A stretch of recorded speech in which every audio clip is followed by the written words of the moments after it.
साल 15 अगस्त खास रहने वाला है। दरअसल रविवार को 75वां स्वतंत्रता दिवस मनाया जाएगा। प्रधानमंत्री नरेंद्र मोदी दिल्ली के लाल किले से देशवासियों को संबोधित करेंगे और हर बार की तरह इस बार भी अहम मुद्दों को अपने संबोधन में शामिल करेंगे। लेकिन ये पहली बार होगा जब भारतीय सेना का हेलीकॉप्टर फूलों की वर्षा करेगा। रक्षा मंत्रालय ने शनिवार को जानकारी दी है कि जैसे ही स्वतंत्रता दिवस समारोह में प्रधानमंत्री नरेंद्र मोदी द्वारा राष्ट्रीय ध्वज फहराया जाएगा, भारतीय वायुसेना के 2 Mi-17 1V हेलीकॉप्टर कार्यक्रम स्थल पर फूलों की पंखुड़ियों की वर्षा करेंगे। रक्षा मंत्रालय के मुताबिक पहले हेलीकॉप्टर के captain wing commander Baldev Singh Bisht होंगे, जबकि दूसरे हेलीकॉप्टर की कमान विंग कमांडर निखिल मेहरोत्रा के हाथ में होगी। फूलों की वर्षा के बाद प्रधानमंत्री नरेंद्र मोदी राष्ट्र को संबोधित करेंगे। भाषण के खत्म होने पर राष्ट्रीय कैडेट कोर के कैडेट राष्ट्रगान गाएंगे। स्वतंत्रता दिवस के इस अवसर पर विभिन्न स्कूलों के लगभग 500 एनसीसी कैडेट भाग लेंगे। इस बार टोक्यो ओलंपिक में देश का नाम रोशन करने वाले खिलाड़ियों को भी लाल किले पर होने वाले समारोह में आमंत्रित किया जाएगा। इन खिलाड़ियों में जैवलिन थ्रोअर और गोल्ड जीतने वाले नीरज चोपड़ा भी शामिल होंगे। स्पोर्ट्स अथॉरिटी ऑफ इंडिया और स्पोर्ट्स फेडरेशन के अधिकारियों को भी निमंत्रण भेजा गया है। स्वतंत्रता दिवस के मद्देनजर सुरक्षा के लिहाज से चाक चौबंद इंतजाम किए गए हैं। राष्ट्रीय सुरक्षा एजेंसियां, सुरक्षा बल और राज्यों की पुलिस भी मुस्तैद है, चप्पे चप्पे पर नजर बनाए हुए हैं। वहीं 15 अगस्त की पूर्व संध्या पर राष्ट्रपति रामनाथ कोविंद ने भी आज देश को संबोधित किया। प्रधानमंत्री नरेंद्र मोदी ने स्वतंत्रता दिवस से एक दिन पहले भारत पाकिस्तान के बंटवारे को याद किया। पीएम नरेंद्र मोदी ने कहा कि देश के बंटवारे के दर्द को कभी भी भुलाया नहीं जा सकता। 14 अगस्त को विभाजन विभीषिका स्मृति दिवस के तौर पर मनाने का ऐलान किया है। पीएम मोदी ने ट्वीट कर लिखा, नफरत और हिंसा की वजह से हमारे लाखों बहनों और भाइयों को विस्थापित होना पड़ा और अपनी जान तक गंवानी पड़ी। उन लोगों के संघर्ष और बलिदान की याद में 14 अगस्त को विभाजन विभीषिका स्मृति दिवस के तौर पर मनाने का निर्णय लिया गया है। मोदी ने कहा, यह दिन हमें भेदभाव, वैमनस्य और दुर्भावना के जहर को खत्म करने के लिए न केवल प्रेरित करेगा, बल्कि इससे एकता, सामाजिक सद्भाव और मानवीय संवेदना भी मजबूत होगी। बता दें कि देश को 15 अगस्त 1947 के दिन आज़ादी मिली थी। 14 अगस्त को भारत और पाकिस्तान 2 हिस्सों में बंट गया था। बताया जाता है कि बंटवारे के दौरान दोनों तरफ भड़के दंगे और हिंसा में लाखों लोगों की जान तक चली गई थी। हिंदुस्तान से पाकिस्तान और पाकिस्तान से हिंदुस्तान आने वाले सभी के चेहरों से मानो सारे रंग गायब थे। इस त्रासदी ने किसी को भी नहीं बख्शा था। महिलाएं, बच्चे और बुढ़े सभी इस त्रासदी के भेंट चढ़ गए थे। अब उम्मीद है विभाजन विभीषिका स्मृति दिवस इस जहर को खत्म करने के लिए हम सबको प्रेरित करेगा। दिल्ली में दलित बच्ची से गैंगरेप और मर्डर मामले को लेकर किए गए ट्वीट को लेकर कांग्रेस के पूर्व राष्ट्रीय अध्यक्ष राहुल गांधी के खिलाफ शिकायत दर्ज करवाई गई है। यह शिकायत बीजेपी के प्रवक्ता नवीन कुमार ने नई दिल्ली के बाराखंबा पुलिस स्टेशन में दर्ज करवाई है। नवीन ने अपनी शिकायत में कहा है कि राहुल गांधी के खिलाफ पॉक्सो कानून की धाराओं में मुकदमा दर्ज किया जाना चाहिए। राहुल ने पॉक्सो की धाराओं की अवहेलना की है। राहुल गांधी ने बच्ची के माता पिता से मुलाकात करने के बाद उनकी तस्वीर सोशल मीडिया पर शेयर की थी, जिसके बाद हंगामा मच गया था। माइक्रो ब्लॉगिंग वेबसाइट ट्विटर ने तस्वीर साझा करने को लेकर राहुल गांधी और कांग्रेस के अन्य नेताओं के खिलाफ कार्रवाई की थी। कई दिनों राहुल गांधी समेत अन्य नेताओं के ट्विटर अकाउंट्स को लॉक कर दिया गया था। साथ ही कांग्रेस पार्टी के अकाउंट पर भी ताला लगा दिया गया था। हालांकि राहुल गांधी समेत कई नेताओं के अकाउंट्स को ट्विटर ने दोबारा बहाल कर दिया है। अकाउंट को अनलॉक किए जाने के बाद ट्विटर ने भी बयान जारी किया है। माइक्रो ब्लॉगिंग साइट ने कहा है कि भारतीय कानून के मुताबिक पीड़ितों की सुरक्षा और निजता की रक्षा के लिहाज से कदम उठाए। राहुल गांधी की ओर से फोटो का इस्तेमाल करने के लिए भारत में हमारे शिकायत चैनल के माध्यम से औपचारिक सहमति पत्र की एक प्रति प्रस्तुत की गई है। इसके बाद उनका अकाउंट अनलॉक किया गया है। वहीं तस्वीर वाले ट्वीट को भारत में नहीं देखा जा सकेगा। इस मामले में हमलावर होते हुए कांग्रेस ने ट्विटर पर निशाना साधा था। साथ ही केंद्र सरकार के दबाव में काम करने का आरोप लगाया था। राहुल गांधी ने भी मामले को लेकर वीडियो जारी किया था और कहा था कि ट्विटर ने ऐसा कर उनके लाखों फॉलोवर्स का अपमान किया है। असम के एक स्कूल में विस्फोट होने से एक बार फिर से असम मिजोरम सीमा पर तनाव पैदा हो गया है। कुछ दिन पहले ही वहां पर शांति बहाल हुई थी, पर इस घटना से वहां पर फिर से तनाव की स्थितियां पैदा हो गई है। तो वहीं आपको बता दें, कुछ बदमाशों ने मिजोरम की सीमा के पास असम के एक स्कूल में विस्फोट कर दिया। ये घटना असम में कुछ नागरिक संगठनों द्वारा लगाए गए एक सप्ताह से अधिक समय से चली आ रही आर्थिक नाकेबंदी के बाद सीमा पर शांति बहाल होने के कुछ दिनों बाद हुई है। मामला तब सामने आया जब स्थानीय लोगों ने स्कूल में विस्फोट की आवाज़ सुनी। पुलिस के मुताबिक ये सीमा से करीब 500 मीटर की दूरी पर स्थित है। फरवरी में इसी जिले के मूलीवाला लोअर प्राइमरी स्कूल में बदमाशों ने 2 धमाके किए थे। इससे पहले पड़ोसी कछार जिले के 2 स्कूलों में भी बमबारी की गई थी। पिछले साल अक्टूबर से सीमा पर कानून और व्यवस्था की घटनाओं की एक कड़ी मिजोरम पुलिस की गोलीबारी में खत्म हुई, जिसमें 26 जुलाई को असम पुलिस के 6 जवान मारे गए। जवाबी कार्रवाई में असम में कुछ नागरिक संगठनों ने एक नाकाबंदी लगाई, जिसके लिए मिजोरम में वाहनों की आवाजाही की अनुमति नहीं थी। लगभग 165 किलोमीटर लंबी सीमा को लेकर असम और मिजोरम में विवाद चला आ रहा है। तो वहीं आपको बता दें कि 26 जुलाई को रक्त स्नान करने के बाद सौहार्दपूर्ण समाधान की तलाश की गई और साथ ही बातचीत शुरू की गई है, पर ऐसी घटना से साफ तौर पर वापस से तनाव की जो स्थिति है वो पैदा होने की आशंका बनी हुई है। अफगानिस्तान में लोकतंत्र और आज़ादी पसंद लोगों की उम्मीद अब एक एक कर टूट रही है। तालिबान देश के ज़्यादातर हिस्सों पर कब्जा कर चुका है। हालांकि अफगानिस्तान के राष्ट्रपति अब भी अपने लोगों को दिलासा दे रहे हैं, लेकिन उनके डिप्लोमेट्स के चेहरे पर उतरी उदासी हकीकत बयां कर रही है। ये 21वीं सदी में सबसे बड़ी लोकतांत्रिक त्रासदी है। तालिबान के कहर के बीच पहली बार देश को संबोधित करते हुए अफगानिस्तान के राष्ट्रपति अशरफ गनी ने प्रतिज्ञा ली है कि वो पिछले 20 वर्षों की उपलब्धियों को ज़ाया नहीं होने देंगे। तालिबान अपने दल बल के साथ काबुल पर कब्जे के लिए आगे बढ़ रहा है। तालिबान अफगान सेना और अमेरिकी सेना के हथियारों को कब्जे में ले रहा है। इतना ही नहीं, वो अब अपनी डिप्लोमेटिक पोजीशन भी ले रहा है। दूतावासों और डिप्लोमेट्स को किसी तरह का नुकसान नहीं पहुंचाने की बात कर रहा है। दुनिया के मीडिया के सामने अपने ग्लोबल एजेंडे रख रहा है।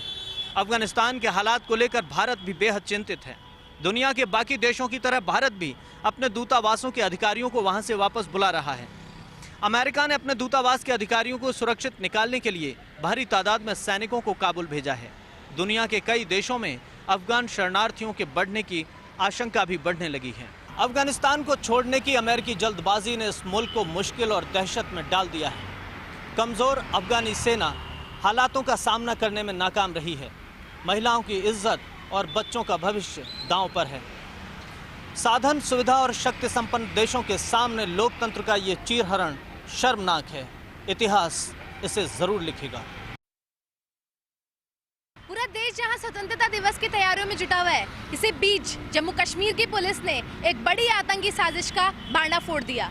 जैश ए मोहम्मद के आतंकी देश की आज़ादी के पर्व पर हमला करने की योजना बना रहे थे। इसी को लेकर जम्मू कश्मीर की पुलिस ने 4 आतंकवादियों को गिरफ्तार कर लिया। जम्मू कश्मीर पुलिस द्वारा पकड़े गए ये आतंकी स्वतंत्रता दिवस पर मोटरसाइकिल IED का इस्तेमाल करके हमला करने वाले थे। हालांकि पुलिस के अलर्टनेस से वे सब नापाक इरादों को अंजाम देने में नाकाम रहे। पुलिस ने इन आतंकियों के साथ साथ उनके सहयोगियों को भी अरेस्ट कर लिया है। जम्मू के इंस्पेक्टर जनरल ऑफ पुलिस ने कहा कि जम्मू कश्मीर पुलिस ने 4 जैश ए मोहम्मद के आतंकवादियों को गिरफ्तार किया है। गिरफ्तार आतंकवादी इजार खान को पाकिस्तान में मौजूद उसके कमांडर ने पानीपत ऑयल रिफाइनरी की टो लेने के लिए कहा था, जिसका वीडियो उसने पाकिस्तान भेजा था और उसे अयोध्या की राम मंदिर की रैकी करने का काम भी सौंपा गया था, लेकिन इससे पहले उसे गिरफ्तार कर लिया गया। ये लोग ड्रोन से गिराए गए हथियारों को जैश के एक्टिव टेररिस्ट तक पहुंचाकर हमला करने में मदद कर रहे थे। हालांकि देश में आतंकी घटनाएं पहले से कम हो गई है, लेकिन जिस तरीके से टेरर का माहौल अभी भी कायम है, जैसा अभी लखनऊ में भी देखा गया था, ऐसे में हमारी भारतीय पुलिस बहुत सतर्क रहती है। और इन 4 आतंकवादियों को पकड़ के भारतीय पुलिस ने एक बार फिर से साबित कर दिया कि वो है तो हम चैन से सो सकते हैं। बीकानेर के श्री डूंगरगढ़ के गुसाईसर बड़ा में आज प्रभा देवी ओझा स्मृति हॉस्पिटल का शिलान्यास हुआ। दरअसल प्रभा देवी ओझा महाराष्ट्र की राजनीति में सक्रिय रही। उनके पुत्र रामकिशन ओझा ये हॉस्पिटल बना रहे हैं। राज्य के चिकित्सा एवं स्वास्थ्य मंत्री रघु शर्मा, ऊर्जा मंत्री डॉक्टर BD कल्ला मुख्य अतिथि रहे। तो पूर्व विधायक मंगलाराम गोदारा ने इस कार्यक्रम की अध्यक्षता की। विधायक गिरधारी मैया के अलावा विप्र फाउंडेशन के सुशील ओझा भी मौजूद रहे।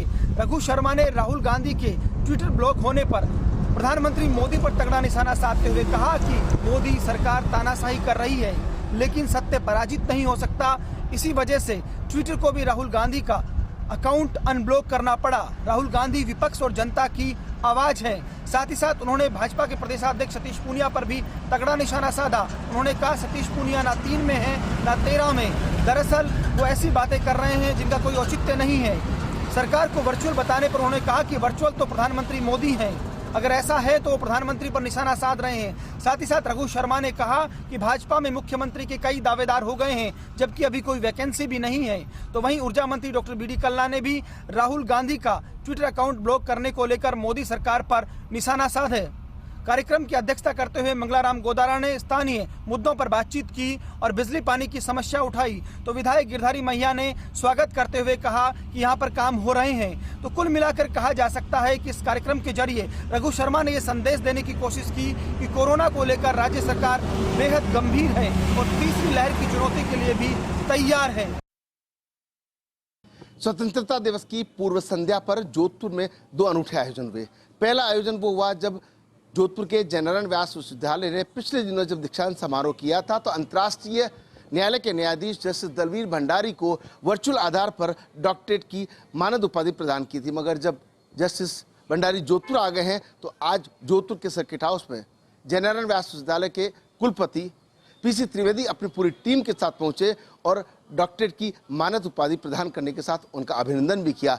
इस अवसर पर जस्टिस दलवीर भंडारी ने यहाँ तक कहा कि 1962 में जब इस विश्वविद्यालय की स्थापना हुई थी, तब भी वे इसके गवाह रहे थे और उन्होंने खुशी भी जाहिर की कि विश्वविद्यालय द्वारा अपने घर में जब इस तरह का सम्मान मिलता है तो खुशी होती है। इसी तरह जोधपुर के सामाजिक संगठन सत्यमेव जयते सिटीजन सोसाइटी ने जोधपुर की सांसी बस्ती में उन बच्चों के साथ में स्वतंत्रता दिवस की पूर्व संध्या पर खुशियां बांटी जिन पर आमतौर पर बाल श्रम या बाल भिक्षावृत्ति को लेकर के चिंता होती है, मनन होता है। मुख्यमंत्री अशोक गहलोत के द्वारा जिस तरीके से पूरे राजस्थान को बाल श्रम और बाल भिक्षावृत्ति मुक्त करने का संकल्प लिया गया, उसके साथ ही बाल संरक्षण आयोग के अध्यक्ष संगीता बेनीवाल ने जब संदेश दिया, तो सत्यमेव जयते सोसाइटी ने इसको संकल्प लेकर आगे बढ़े और वहाँ के बच्चों को स्कूल से जोड़ने की जो कोशिश करने के साथ स्वतंत्रता दिवस की पूर्व संध्या पर उनके साथ खुशियां बांटी है। तो माता पिता ने भी संकल्प लिया है कि वो अपने बच्चों को भीख नहीं मंगवाएंगे और उनके बच्चों से काम नहीं करवाएंगे। ये अपने आप में अनूठी बात हो जाती है। तो आज़ादी के पूर्व संध्या पर ये 2 आयोजन अपने आप में अनूठे रहे। भारतीय जनता पार्टी युवा मोर्चा के राष्ट्रीय अध्यक्ष और सांसद तेजस्वी सूर्या 2 दिवसीय प्रवास पर आज मेवाड़ पहुंचे। उदयपुर के डबोक एयरपोर्ट पर जहां तेजस्वी सूर्या का भाजपा युवा मोर्चा के कार्यकर्ताओं ने जोरदार स्वागत किया, तो दोपहर भर वे चित्तौड़गढ़ में विभिन्न कार्यक्रमों में शामिल हुए और शाम को टाउन हॉल प्रांगण में स्थित भारत माता की महाआरती के कार्यक्रम में शामिल हुए। भाजपा युवा मोर्चा के राष्ट्रीय अध्यक्ष तेजस्वी सूर्या आज मेवाड़ के 2 दिवसीय प्रवास पर रहे। युवा मोर्चा के राष्ट्रीय अध्यक्ष ने शाम करीब 7 बजे उदयपुर के टाउन हॉल प्रांगण स्थित सुखाड़िया रंगमंच पर आज़ादी के अमृत महोत्सव के तहत आयोजित भारत माता की महाआरती के कार्यक्रम में शिरकत की। इससे पहले तेजस्वी सूर्या आज सुबह उदयपुर के डबोक एयरपोर्ट पहुंचे, जहां पर उनका युवा मोर्चा के कार्यकर्ताओं ने जोरदार स्वागत किया। इसके बाद दिन भर चित्तौड़गढ़ में विभिन्न कार्यक्रमों में शामिल हुए। वे कल 15 अगस्त को गोगुंदा में महाराणा प्रताप की राष्ट्रीय स्थली पर पुष्पांजलि अर्पित करने के बाद युवा संकल्प साइकिल यात्रा को प्रारंभ करेंगे। दरअसल 2 दिवसीय प्रवास के दौरान सांसद और युवा मोर्चा के राष्ट्रीय अध्यक्ष तेजस्वी सूर्या कल महाराणा प्रताप की राष्ट्रीय स्थली गोगुंदा में साइकिल यात्रा का शुभारंभ करेंगे। युवा मोर्चा की ओर से पूरे देश भर में आजादी के अमृत महोत्सव के तहत विविध कार्यक्रम आयोजित किए जा रहे हैं। सुरक्षा एजेंसियों के स्वतंत्रता दिवस के मौके पर टेरर अटैक के अलर्ट के बीच कोटा में आज आतंकी हमले के मॉक ड्रिल ने दोपहर से लेकर शाम तक पूरे शहर में हड़कंप के हालात बनाए रखे। ये खबर असल में वायरल की गई कि कोटा में एक महिला समेत 4 आतंकी दाखिल हो चुके हैं। इन्होंने पहले एक कार को लूटने का प्रयास किया और बाद में फायरिंग करते हुए एक कोचिंग सेंटर की बिल्डिंग में दाखिल हो गए, जहाँ उन्होंने 2 कोचिंग छात्रों और 2 स्टाफ को बंधक बना लिया है। कंट्रोल रूम से धड़ाधड़ पुलिस, ATS, QRT, RAC समेत विभिन्न एजेंसियों को फोन किए गए और करीब 100 का जाब्ता बम स्क्वाड और डॉग स्क्वाड के साथ ही तुरंत में मौके पर पहुंचा।